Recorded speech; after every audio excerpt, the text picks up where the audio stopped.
আপনি এটা কি করতেছেন? রাজমিস্ত্রিরা এত সুন্দর ওয়াল করলো, আপনি এটাকে মেশিনটা পোষায় কাইটে লাইতেছেন, কারণটা কি?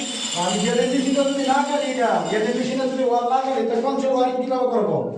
ও হ্যাঁ, ঠিক আছে ঠিক আছে। আপনি যদি এটা না করেন, আপনি কারেন্টের ওয়ারিংটা করবেন কেমনে? হ্যাঁ, সেজন্যই আমি ওয়াল কাটতাছি, হ্যাঁ, যাতে বুঝতে কনসেল পারছি। ওয়ারিং হয় আর কি। হ্যাঁ, আমি বুঝতে পারছি বুঝতে পারছি। তো এখন বলে দেন যে আপনার কন্ট্যাক্টটা সবাই কিভাবে পাইব? যে আমার কন্ট্যাক্টটা ভিডিও সাথে আমার নাম্বারটা ঠিকানা দেওয়া আছে, ঢাকা নারায়ণগঞ্জ বা তার আশেপাশে।